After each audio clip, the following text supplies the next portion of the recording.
مرحبا بكم في خيامتي. الكبدة مشرملة سهلة وبنينة وتجي واقفة في دمها.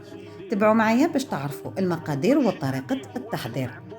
أول شي عندي في طويجن حطيت شوية من الزيت وزدت لها شوية من زيت الزيتون اللي راح نقلي فيهم 4 فصوص من الثوم مقطعة رقيق. حطيت الملح، الفلفل العكري، الفلفل الكحل والكروية اللي لازم تكون في الكبدة المشرملة. نحرك نزيد شوية تاع الماء جهد برك هذيك الثوم تاعي ما تحرق ليش.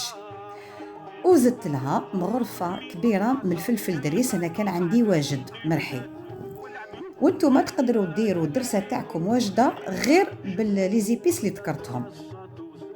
وهنا رميت الكبدة تاعي كانت مخلطة فيها شوية تاع القلب ونخليها الطيب. كي يدخلها الطياب زدت لها مغرفة كبيرة من الخل نخليها تتجمر شوية وراهي واجدة. في الأخير ما تنسوش تخليون كومنتير يفرحني ويشجعني وأبونيو.